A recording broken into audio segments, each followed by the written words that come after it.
खापरखेडा येथे मृदुगंधा सखी मंचद्वारा आयोजित या महिलांच्या मेळाव्यासाठी इथे उपस्थित झालेले सन्माननीय डॉक्टर राजूजी पोद्दार साहेब, आमच्या पक्षाचे जिल्ह्याचे उपाध्यक्ष किशोरभाऊ चौधरी, या परिसरातील दानवीर दानशूर बबलूभाऊ ठाकूर, उपस्थित असलेल्या शामरावजी सर्वदे, ज्यांच्या प्रयत्नाने आजच्या या कार्यक्रमाचं आयोजन होत आहे, अशा मंजुताई ठाकरे, गंकरताई, उपस्थित असलेले बळीजी गायकवाड, डाकरेजी, गिरीधरजी शर्मा, स्मिताजी जैन, इथं उपस्थित असलेल्या स्वातीजी शर्मा, येलपुळेताई, संगीताताई, रजनी ठाकूर, उज्ज्वलाताई लांडे, मीना, उपस्थित असलेले दिल्ली पब्लिक स्कूलचे प्राचार्य, उपस्थित असलेले विपिनजी नाईक, कमलेशजी, उपस्थित सर्व सन्माननीय मंडळी, इथे मोठ्या प्रमाणामध्ये उपस्थित झाल्या या सर्व परिसरातील आमच्या लाडक्या आया बहिणी, जास्ती वेळ मी घेणार नाही. नक्की सांज पाडव्याचा कार्यक्रम आहे आणि रंगारंग कार्यक्रम, सांस्कृतिक कार्यक्रम पाहण्याच्या दृष्टीनेच आपण सर्वजण अतिशय मोठ्या प्रमाणात उत्सुकता आहात. म्हणून भाषण हा कमीत कमी राहावं. आपल्या सर्वांच्या प्रयत्नाने मृदुगंधा सखी मंच हे इथे स्थापन झालं आणि त्या माध्यमातून महिला सक्षमीकरणाच्या दृष्टीने कित्येक असे कार्यक्रम सातत्याने घेण्यात येणं, विशेष करून गुढी पाडव्याच्या दिवशी दरवर्षी अतिशय चांगला भारदस्त असा कार्यक्रम आपण सर्वजण मिळून आयोजित करता, त्यासाठी आपलं मनपूर्वक अभिनंदन करतो. गुढी पाडव्याच्या आपल्या सर्वांना अनेक अनेक शुभेच्छा देतो, नवीन वर्षाच्या शुभेच्छा देतो. गुढी पाडवा हा खऱ्या अर्थाने मराठी संस्कृतीचा एक अविभाज्य घटक आहे. आज आपण पेपर उघडून पाहतो, प्रत्येकच पेपरमध्ये फेटा घालून महिला बुलेटवर स्वार त्या निमित्ताने आपल्याला दिसतात. हे प्रतीक आहे की महिला या आता चूल आणि मूल याच्या पलीकडे गेल्या आहेत. महिलांना देखील जेट प्लेन चालवायचा आहे, महिलांना देखील मोठ्या प्रमाणामध्ये पुरुषांच्या तुलनेमध्ये समोर जायचं आहे आणि हे सगळे करण्याची कॅपॅसिटी ही नक्कीच महिलांमध्ये आहे. आणि म्हणून ग्रामीण भागातल्या महिला असो, शहरी भागातल्या महिला असो, यांनी मनसोक्तपणे कोणत्याही पद्धतीचा न्यूनगंड न बाळगता अशा प्रकारच्या कार्यक्रमांमध्ये समोर आलं पाहिजे. आपल्या नवीन पिढीला समोर केलं पाहिजे. आणि ज्या पद्धतीने जिजाऊ मातेनी, ज्या पद्धतीने सावित्रीबाई फुलेंनी, ज्या पद्धतीने अहिल्याबाई होळकरांनी त्या विपरीत परिस्थितीमध्ये आपापलं नाव गाजवलं आणि समाजाला एक नवीन दिशा देण्याचं काम केलं, नक्कीच इथे उपस्थित असलेल्या महिला आणि त्यांच्या नवीन पिढीच्या माध्यमातून यांचं जे आपलं प्रेरणास्त्रोत आहे, त्या सगळ्या त्यांचा प्रेरणा घेत आपण देखील आपलं नाव, या परिसराचं नाव मोठं कराल, अशाच प्रकारच्या शुभेच्छा आजच्या दिवशी मी सर्वांना देतो. इथे आजच्या कार्यक्रमांमध्ये जे सर्व आमचे लोक सहभागी होत आहेत त्यांना मनपूर्वक शुभेच्छा देतो. आणि विकासाच्या दृष्टीने जोपर्यंत महिला या खऱ्या अर्थाने समोर येणार नाहीत, तोपर्यंत आपला देश हा देखील जगद्गुरू बनणार नाही. याच्यावर आज सन्माननीय मोदीजींच्या माध्यमातून केंद्र व राज्य सरकारच्या कित्येक अशा योजना आहेत, ज्याच्या माध्यमातून सक्षमीकरणाच्या दृष्टीने महिलांसाठी कित्येक कार्यक्रम घेत आहेत. आज आपल्या या सर्वांच्या उपस्थितीमध्ये हा कार्यक्रम होतो आहे. हा संपूर्ण खापरखेडा परिसर हा विकसित व्हावा यासाठी आमची तळमळ आहे.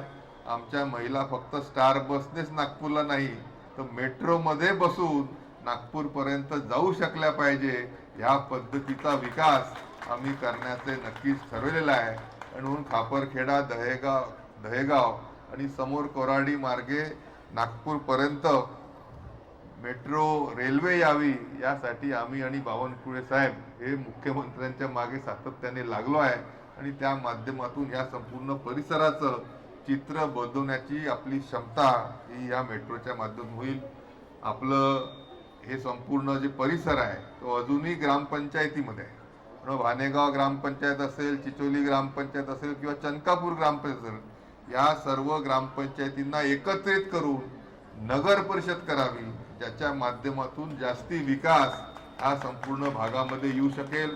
शेवटी ग्रामपंचायतीकडे पाहिजे तेवढा निधी आज जी बदललेली परिस्थिती आहे, जे शहरीकरणाकडे मोठ्या प्रमाणामध्ये आपला विकास सुरू झालेला आहे, नक्कीच येणाऱ्या काही दिवसात वर्षात आपण ही नगर परिषद करून दाखवू आणि त्या माध्यमातून अतिशय चांगला विकास शहराप्रमाणे या तीनही ग्रामपंचायतीचा होईल आणि त्या माध्यमातून ह्या संपूर्ण ज्या नागरिक सुविधा आहे त्या आपल्याला मिळतील.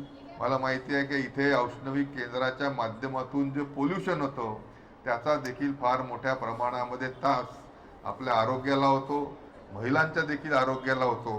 हा त्रास कमी व्हावा यासाठी विधानसभेमध्ये आवाज उठवण्याचं काम असेल, हायकोर्टामध्ये जाऊन याच्यामध्ये काहीतरी मार्ग निघावा जेणेकरून आपल्याला या पोल्युशनचा त्रास जास्ती भेडसावणार नाही, यासाठी आम्ही सातत्याने प्रयत्न करतोय. आणि आरोग्याची निगा ठेवणं हे त्यानिमित्ताने जसं आपलं कर्तव्य आहे तसं आमदार म्हणून मी देखील आपलं पार करण्याचे प्रयत्न करतोय. पुढच्या आठवड्यामध्ये अतिशय मोठा असा लता मंगेशकर हॉस्पिटलचा काम हा आपल्या चिचोलीच्या PSC मध्ये येत आहे. तिथे देखील सर्वांनी त्याचा फायदा घ्यावा. सर्व पद्धतीने निशुल्क अशी सुविधा, म्हणजे आता डिलिव्हरी पासून तर आता मोठगरेताईचे घुटणे बदलायची वेळ आली आहे, तर असे सर्व परिस्थितीमध्ये ज्या ज्या काही आजार आपल्याला होतात त्या सर्वांमधून काहीतरी मार्ग काढावा यासाठी हे शिबिर आहे, त्याचा आपण आवर्जून फायदा घ्यावा अशी विनंती सर्व इथे महिलांना आणि सर्व आमच्या बांधवांना देखील करतो. जास्ती वेळ मी आपला घेणार नाही. परत एकदा गुढी पाडव्याच्या शुभेच्छा देत असताना आवर्जून आपल्याला निमंत्रण द्यायचं आहे. 26 तारखेला रामनवमीचा दिवस आहे. आज संपूर्ण जगभर युद्धजन्य परिस्थिती आहे आणि आक्रोश त्या भागातला सामान्य नागरिक करतात. हजारो लोक मृत्युमुखी पडतायत, लाखो लोक जखमी होत आहेत. कालचीच परिस्थिती आहे का अफगाणिस्तानच्या एका हॉस्पिटलवर त्या निमित्ताने बॉम्ब टाकून लहान मुलं देखील त्याच्यामध्ये मारले गेले. ही जी युद्धजन्य परिस्थिती आहे ती शांती व्हावी, तिथपर्यंत शांती पोचावी, ह्या विश्व शांतीसाठी आम्ही विश्व विक्रम करतोय आणि सर्वात जास्ती दिव्यांचं आरती आपण करण्याचे तिथे योजविले आहे, ज्याच्या माध्यमातून उत्तर प्रदेशचे मुख्यमंत्री योगी आदित्यनाथ यांचा रेकॉर्ड तोडण्याचं त्या निमित्ताने आम्ही ठरवलेलं आहे. आणि सावनेर विधानसभा क्षेत्राच्या माध्यमातून Guinness book of world record मध्ये आपलं नाव त्या निमित्ताने नोंदविलं जाणार आहे. त्यामध्ये आपण सर्वांनी अगत्याने यावं. आज आपण सर्व पाहतो की युद्ध नाही, शांती आपल्याला पाहिजे आहे. वसुदेवम कुटुंबकम मानणाऱ्यापैकी आपण सर्व देशातले लोक आहोत आणि संपूर्ण जग हे आपलं कुटुंब आहे. कुटुंबामध्ये भांडणं, वैर, युद्ध नसावं, शांती असावी, आपसी प्रेम असावं, आपलेपणा असावा, ह्या पद्धतीची एक ज्योत त्या निमित्ताने ह्या महाकाय आरतीच्या माध्यमातून विश्वाला संदेश देण्याचं काम आपण सर्वजण मिळून करू आणि त्या माध्यमातून सावनेर विधानसभा क्षेत्राचं नाव हे जगभर होईल.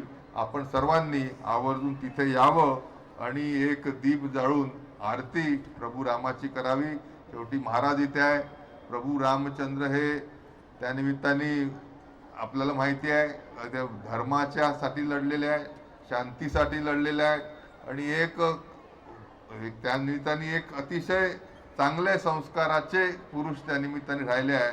अशा सर्वांचा आदर्श आपण घेत विश्व शांतीसाठी प्रयत्न करूया. आपण आवर्जून 26 तारखेला रामनवमीच्या दिवशी सावनेर येथे यावं आणि ह्या विश्व विक्रमामध्ये आपण देखील सहभागी व्हावं अशीच आपल्याला विनंती करतो. आपले सर्वांची रजा घेतो. या कार्यक्रमाला शुभेच्छा देतो. परत एकदा गुढीपाडव्याच्या खूप खूप शुभेच्छा. धन्यवाद.